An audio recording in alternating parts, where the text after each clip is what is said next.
they're allowing some permits for some development that had previously been denied. And one Yep. of those areas was Buckeye.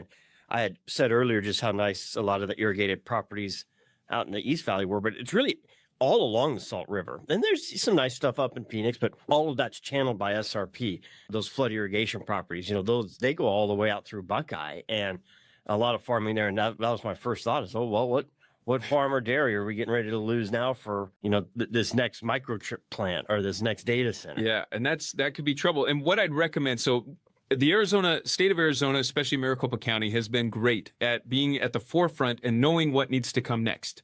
So there's a tax classification called Agritainment that you can get on property that opens itself up to be able to continue to grow agricultural products and still develop the land and be profitable with it.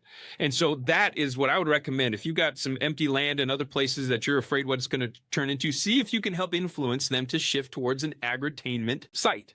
Because that's the kind of stuff, that's what the Queen Creek Botanical Gardens is. That's Schneff Farms. That's Sossman Farms. That's, the Queen Creek Olive Mill. That's all agritainment classified land, which gives them some diversity in what they can do, but allows them to continue to do agricultural products on that space. And that's where we need to go. I mean, it's the perfect tax classification. I think we're the first in the entire country to have that type of classification. And that, I think, might be our best answer. And that tax classification is like a 5063C4, what? Well, it's the land. So the land gets rezoned. So it's a zoning classification, not necessarily a classification for a business. So you can bring a lot of different types of businesses into an agritainment space. So it's not commercial, it's not ag, it's a blend of the two. It can be commercial and blended with agriculture.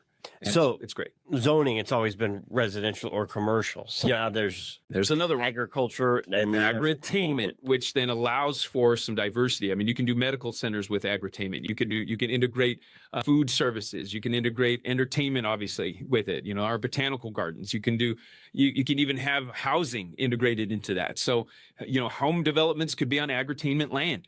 And there's ways to get that worked into it. But so you just got to learn more about what's available and just be grateful that we live in the state of Arizona. We got some great leaders that understand not only water conservation. I mean, we're so good at it, we sell it to California, right?